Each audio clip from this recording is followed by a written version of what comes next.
If I had $1 for every single time somebody has told me that their Aquarius has confused them, frustrated them, or was just outright weird, and they didn't know what was going on with their Aquarius, I would have all the dollars in the world and I wouldn't even need no more dollars, okay? I hear this all the time. So today, a very nice lady dropped us a letter and she wants some advice about her Aquarius. So I'm going to read the letter and I'm going to give her my advice. And hopefully you guys out there, if you have some advice, will drop it in the comment section so it can help her figure out exactly what to do with her Aquarius. Now, Aquarius are very confusing. The other 11 signs of the zodiac, I don't even blame you. It's not your fault. I totally understand because we are confusing. We're a very difficult sign because think about it like this. First of all, we have a lot of contradictions. We are old souls, but at the same time, we have youthful personalities, a lot of us. We're lovers of the past, but at the same time, got one foot always in the future. You know, Aquarius has a lot of these two things going on, and we balance them with a lot of ease too. We're the water bearers, but we're not a water sign. So a lot of these kind of contradictions become very confusing to other people. Likewise, right when you think you figured out an Aquarius, they switch up. They do some other stuff, you know? So there's that unpredictable nature. There's that aloof, mysterious stuff going on. So a lot of people that are in a relationship with us or a friendship with us don't know what the heck be going on with us, okay? So let me do the introduction and then I'm going to read you this young lady's letter and we'll see if we can give her some help. Guys, I'm Queen Osset Haru, and thank you for joining me for another wonderful edition of Ask an Aquarius. If you haven't already, please hit the red subscribe button and smack the bell. Also, if you like this video, please give it a thumbs up, pass it on to someone else who might like it too, and drop us a positive comment in the comment section. Likewise, if you have time, please stick around to the end of the video because I'm going to read two of my favorite positive comments from previous videos and respond to them. One of them could actually be yours as I picked them at random. If you would like to get a reading done, please email me. My email and my social media information is underneath this video. If you would like to become a patron on Patreon, that link is underneath this video. If you'd like to send me a gift from my Amazon wish list, that is underneath this video. And there's also my Ask an Aquarius merchandise and a bunch of other cool stuff underneath this video. So please check it out. So let's look at her letter. She said, "Hi, I have a question and maybe an idea for your next video. How often should we call or text an Aquarius? Whether if we're just talking or in an actual relationship. Because if they need space, how often will we know as their spouse to contact them without coming off as clingy?" This is a really good question. I get this one a lot. So first of all, when I deal with an Aquarius, I do two things. I'm extremely communicative with them. So if I was talking to an Aquarius in the very beginning stages, generally what I do is I let them come to me. When I first meet an Aquarius, I fall back and I let them come to me and I just respond. So when they text me, I respond. When they hit me up, I respond, you know? And that's what I do. I just respond to them. And over time, you develop a relationship and a rapport and things like this. You'll be able to, you'll know when they feel like talking, when they have a break, things like that. So I let them come to me in the very beginning.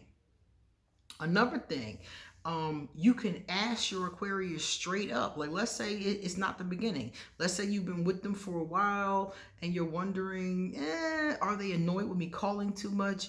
you can ask the Aquarius, like, are you a phone person? How often do you like to get texts? You can ask these kinds of questions because Aquarius, especially if they like you, will tell you. They'll tell you, you know what? I don't really care, when people text me. You can text whenever you want to, They will tell you if they have a boundary in this area. If somebody asks me how often is, too often to text you, I would probably tell them, well, I'm free on the weekends, so just hit me up on the weekends. Usually the Aquarius will tell you when they're free to having interaction. And if you're not certain, ask the question. And like I said earlier, when in doubt, just let them hit you up and you just respond to them. That's it. And that's what I like to do because, like I said, you said, how can I not come off as clingy?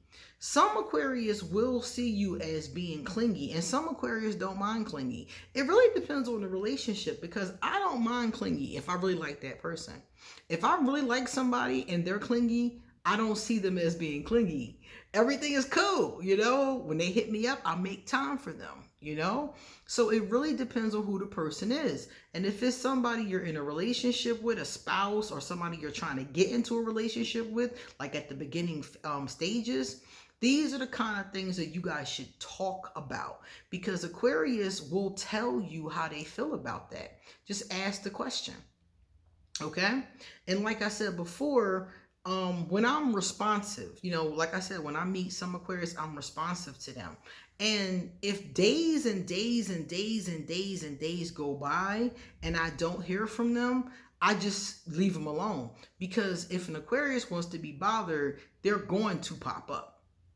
They're going to pop up. They're going to check on you. They're going to miss you and they're going to look for you. So if your Aquarius is disappearing and you're not hearing from them, you're not seeing them, and then they acting like you're bugging them when you do hit them up, that's an Aquarius that's not interested. So I would just leave them alone because somebody was saying to me that her Aquarius was acting like that. And then when she left the Aquarius alone, the Aquarius hit her up like, yo, where have you been?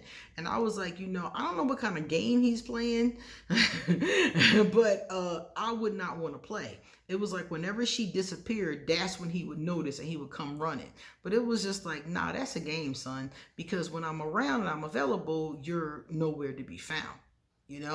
So it does depend a lot on the circumstances, but overall I would say have that communication with them, and if in doubt, just wait for them to hit you up. And if they don't hit you up in a reasonable amount of time, especially if it's the beginning of a relationship, and I would say more than a week or two passes repeatedly, like if somebody died or something major happened, I can understand.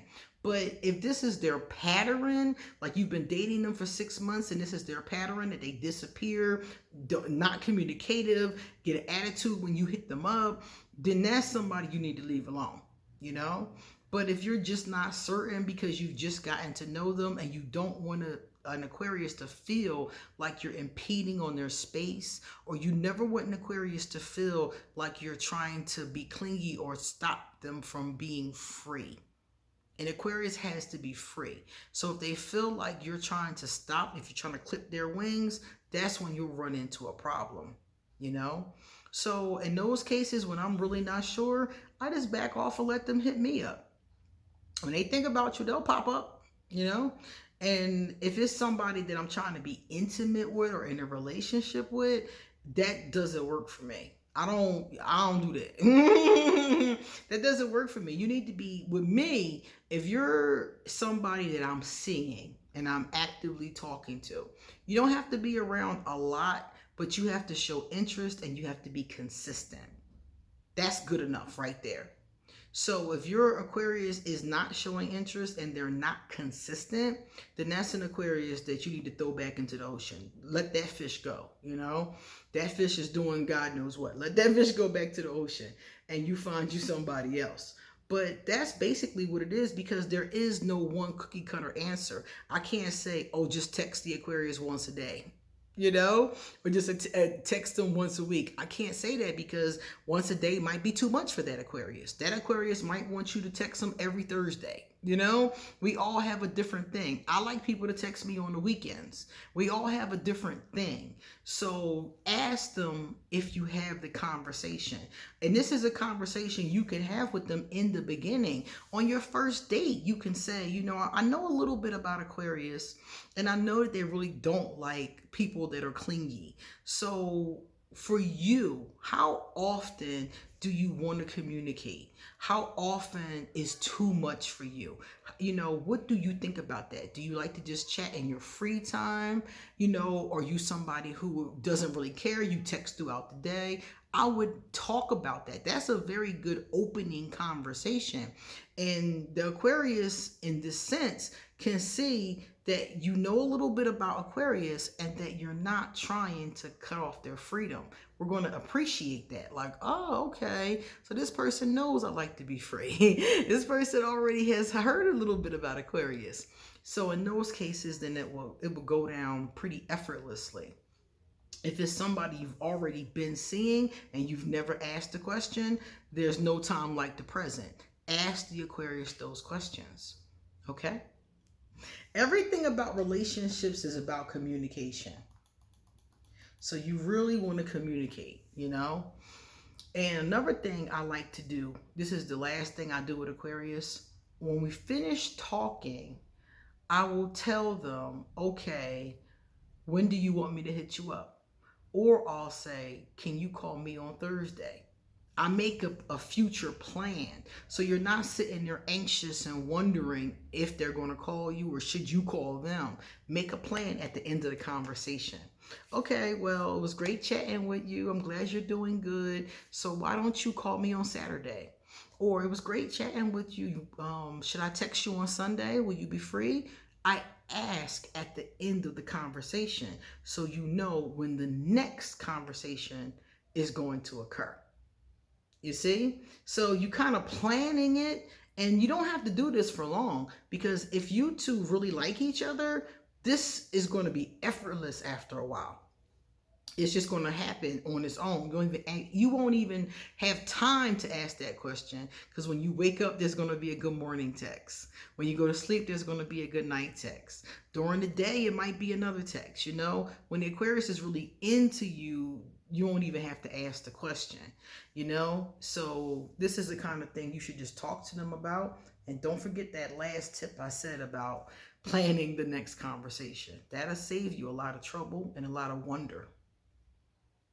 So now we're going to check out some positive comments. The first one came from Emmanuel Danso. Emmanuel said, sounds like my ex. Always complained about how she hates her job at the government, but refuses to go into business with me. It was so dramatic and draining. You nailed this one.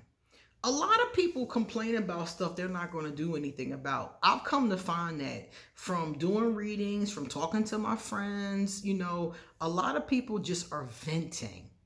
That's all they're doing. They're not going to deal with the issue. They're not going to create a boundary. They're not going to leave their job. You know, they're not going to do any of those things. They're just going to vent to anybody who will listen about how they feel. And I do good with somebody venting once, twice, 3 times. But I'm the kind of person that if you're not going to work on your issue, if you're not going to do something about it, I'm not going to keep listening. I can't. After a while, I'm going to zone out. Like, I can't keep listening to you having the same problem with the same boyfriend 10, 15 years later that you're not going to do anything about. He doing the same stuff. You doing the same stuff too. I can't keep listening to that. And you're right. It is draining and it's annoying. And it's always all this drama, like you said, very dramatic. And then they don't do anything about it. The next day, it's the same thing. 10 years later, it's the same thing. And a lot of times what that is fear. Because you talked about opening a business. She might have been afraid. She might have been afraid, if I leave my job with the government or if I start a business with him and things don't go right, then what? Because it is a big step to do a business with another person, especially a person you're not married to, or even if you are married to that person. That is a big step. So she probably more than likely was afraid. She was probably afraid. And even though she was complaining about her job, she had become comfortable with the dysfunction. Some people become comfortable with the situation, no matter how bad it is. It's like, well, I don't really like it, but I can bear it. I can deal with it. And starting a business with you is an unknown factor. So what is going to happen? Is the business going to be successful? Are we going to break up? And then what happens to the business? There's a lot of questions around that. So she was probably more comfortable in her uncomfortability than she was stepping out into the unknown, which is very unfortunate for her because that means nothing will ever change. Hopefully she'll get past the fear and she'll find something that does work for her. All right. So thank you so much for your comment. Now we have Carmina Lopes. Hey, Carmina. Carmina said, you beautiful soul, what really happened, you learned self-love. I've been through it just recently. Yeah, she's commenting on the video I did about Aquarius feeling things deeply and what I went through in my relationship with he who will not be named. She's saying she went through something similar, and what these situations teach us is self-love. Whenever somebody is abusing you, whenever somebody is treating you badly and you are still engaging with them, usually self-love is the lesson that the universe is trying to teach you. It's trying to teach you to love yourself enough to walk away from that situation. That no matter how much you love that person or think you need that person or whatever story you've told yourself, that you don't need them and you can walk away. And it's all based in loving yourself. I did not break away from Voldemort until I started going to therapy. And I started working on my self-worth, my self-love, my self-esteem. When I started working on those things, I couldn't stay in a relationship with him. Whenever I saw him or we would talk for a couple days or weeks after our initial entanglement was untangled, I couldn't stay. I couldn't even be friendly with them. We kept on getting into fights because the more I loved myself, the less I was willing to put up with his shit, the less I was willing to listen to the lies and the gaslighting, that he was trying to put down. When I was in the entanglement, I let a lot of stuff slide that was really fucked up. A lot of his attitudes, a lot of things that he did and said, I let a lot of stuff slide. And after I started to love myself more, I wasn't letting nothing slide. So every time I saw him again, it was the conflict immediately. A couple days would pass, a week or two, and the conflict came right back up. The more you love yourself, the less you're going to be willing to let somebody gaslight and abuse you. Period. So this is 100% correct. And only through that self-love do you become whole on the other side. And it was not a quick journey for me. I started therapy when I was like 29, and my therapy only lasted 18 months. But I continued the healing journey, reading things, doing things, forgiveness exercises, workshops, books, crystals. I've continued to do healing things. So it's not a fast journey, but it's very worth it. It is very, very worth it. All right, guys. And Carmina, thank you so much for your comment. I really appreciate it. So guys, it's time for us to get going. So please come back soon because I got a lot more to say. See you later.